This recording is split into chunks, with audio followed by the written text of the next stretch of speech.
Did you know that over 60% of people hesitate to put out their content online because of fear or anxiety? Are you one of those people? We're going to talk about that.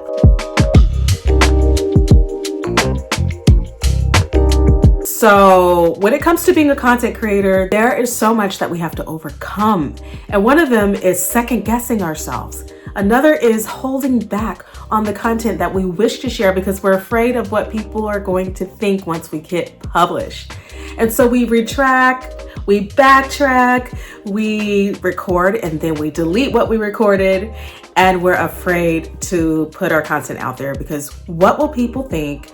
And maybe this is just not good enough compared to all the other great stuff that's already out there, right?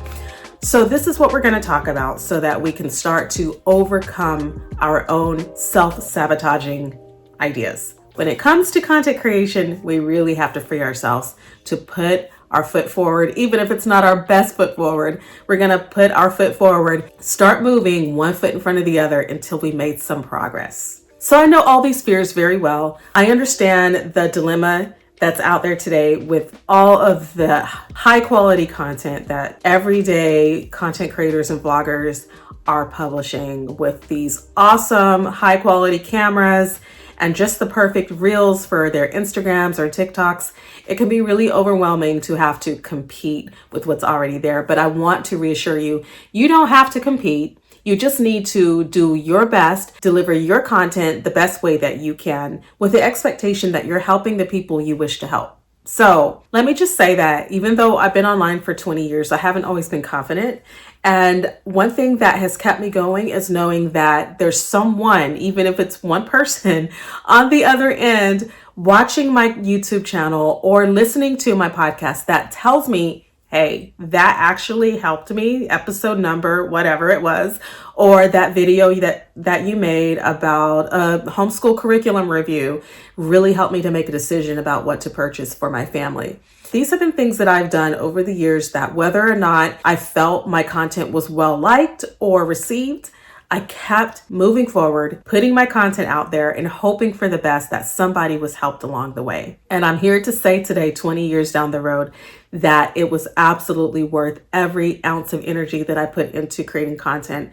And today, I can't say that I'm a millionaire, billionaire, or six-figure content creator, but I can say that I'm a very satisfied content creator because I know that what I'm doing is helping so many people. And so I'm just glad for that. And I will keep doing this work because it makes me happy. I'm really satisfied in what I do and I want to keep going.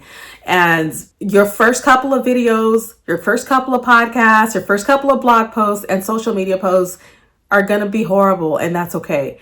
Maybe they won't be horrible like mine were, but they will not be perfect because you only perfect what you continue to do. So as you keep working on your content, it will get better and better and better. So your first couple of content that you put out there to the public, you're probably going to feel a little bit embarrassed about it. Maybe 3 or 4 years down the road, you'll look back and you will wince at the sight of what you put out on the internet for the whole entire world to see, and all your relatives and friends, everybody can see this stuff. And it gets a little bit intimidating to know that you're being judged by the quality of your work from 5 or 6 years ago when you were just starting off and you just were trying to figure things out. So the whole point of that is, though, you had to get started somewhere. You had to start with what you knew. And if you didn't know very much, it shows in your content. But again, you have to do that. You have to dive into the deep waters of the unknown and be willing to put yourself out there, stick your neck out for just a short season. It's going to feel uncomfortable, but just do it for a short season until you start to feel more comfortable. And before long, you won't be so embarrassed of your videos anymore and your podcasts and your blogs. And you can always go back and redo some of the stuff that you started with and update them, upgrade it, and give it a facelift if you need to. But that content you created, don't take it down. I mean, people need it and it's there for a reason. You created it for a reason and you just can't say the same thing the same way you said it years ago. So leave it there just for memory's sake and to see how far you've come. But do get started. If you're thinking about, oh, I need to perfect, my ability to do these things, I need to get as good as this content creator over here before I can publish anything. I want you to completely redefine the way you're looking at your position as a creator. And remember that as a creator, you are creating, and you're creating what you know to create today. Today's your starting point. And from there, you move forward and get better and better.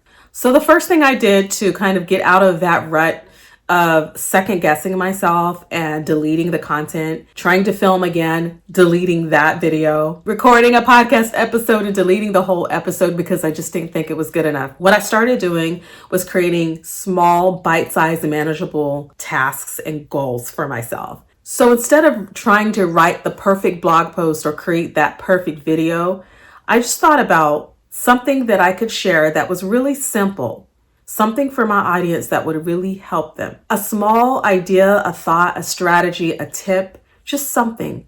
And I would just record that. A lot of things that helped me to get started were the short form content. And years ago we had Periscope. So making these short form content on Periscope or making a small Instagram reel or a small short can be kind of your step into the long form content until you get comfortable. But I love just hopping on a camera and just sharing my heart with my audience and just helping them with one or two things just for each video, one or two things per video, not an overwhelmingly huge outline of step-by-step instructions or a well-curated video where we have an outline, where we have a script, or where I have to go create B-roll footage or anything like that. I just wanted to get on the camera and make it easy for myself. Also, I was raising small children and I did not have time or the energy or the background in my home to be able to show a lot of what we were doing when it comes to my everyday life all the time. I mean, there were some videos that I did create, some background footage just to show my homeschool mom audience what we were doing. But on a regular, I wasn't wanting to show my house because it wasn't always cleaned or organized. And so I just needed an easy way to just hop on the camera and share content. And that's when I realized that if I just share my heart, if I just give some small tip of advice to help another mom, that was good enough. That was good enough. And so that's all you need to do when you're creating content is think about how you can help your audience, and don't complicate it. Don't make it more elaborate than you need to unless you really want it.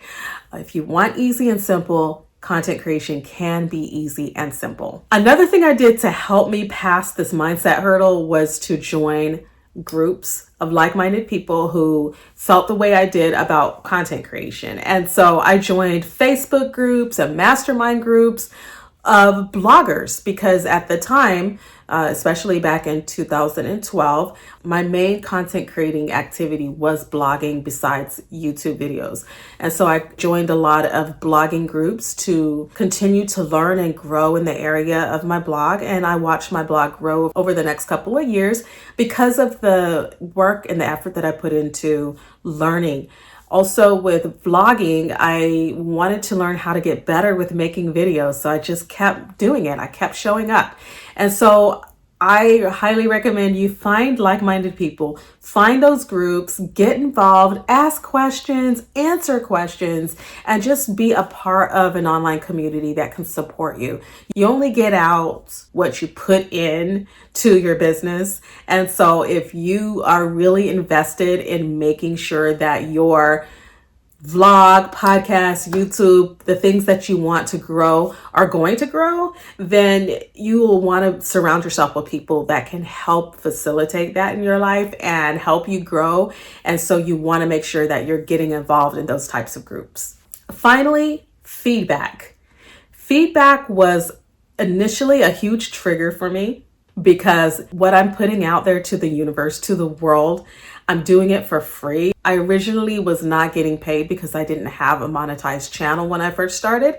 So I was doing all of this work, and the only way to monetize my channel was to sell a course or to sell a product, which I was doing those things at first as well, but I didn't have a monetized YouTube channel. So a lot of the work I was doing was free. And anytime I received feedback that wasn't positive, At first, it really would get under my skin and make me feel like I should just give up because I'm obviously doing a lot of things wrong on my videos. I'm obviously not doing this the right way.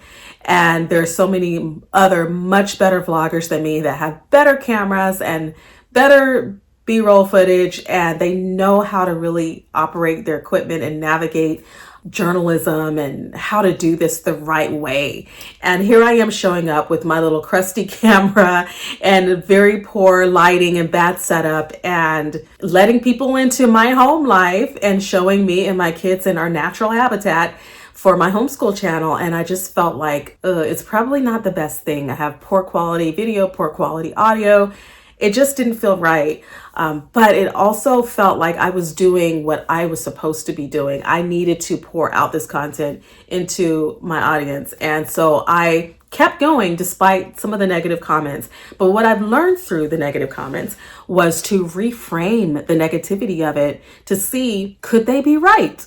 And if so, what can I do to grow from this? How can I better myself and better my channel and make things easier and more palatable for my audience, instead of looking at this like it's some type of degradation or some strike against me personally?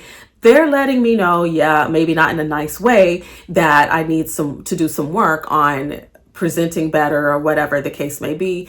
But maybe if I reframe it for myself, I could actually improve what I'm offering to my audience. So now when I get those types of comments, I actually feel a little bit more empowered by it because it helps me to see, okay, maybe I could work on that. And even though they didn't need to say it that way, they're right, actually. I could work on that. I could get better at this, this, and this. And hopefully they will start their own channel, start creating content, and then they can take their own advice as well. One of my favorite outcomes for sharing my content is when I share deep personal stories.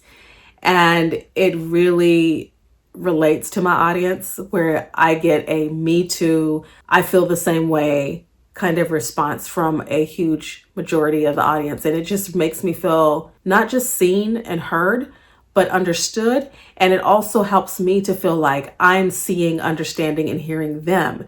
And so when I share something, a deep story, something very personal, and it resonates with my viewer or my listener, that means so much to me because it means that I'm actually helping someone, as opposed to just creating content for the sake of having more information out here on the information highway. There's a lot of content out here and a lot of stuff to sort through, even more so now than ever. So anytime I can make a personal connection where my audience is engaged and their hearts are touched by what I'm offering, it really means something to me. And I don't think that I have the power to do that, but I think that personal stories can make a huge difference in how we're able to connect. I hope that this video has helped encourage you to get your information out there and start creating content just for the value that you'll receive from helping other people.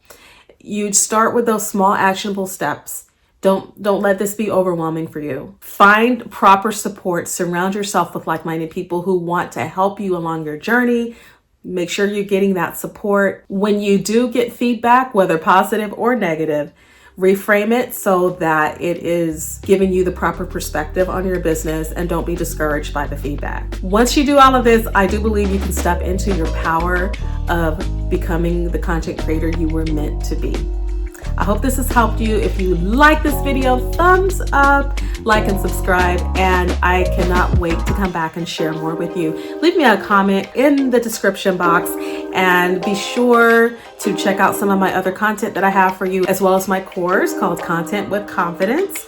I hope that you will check that out if that's something you've been wanting to do to get past fears and to just start creating content. I look forward to talking with you next time.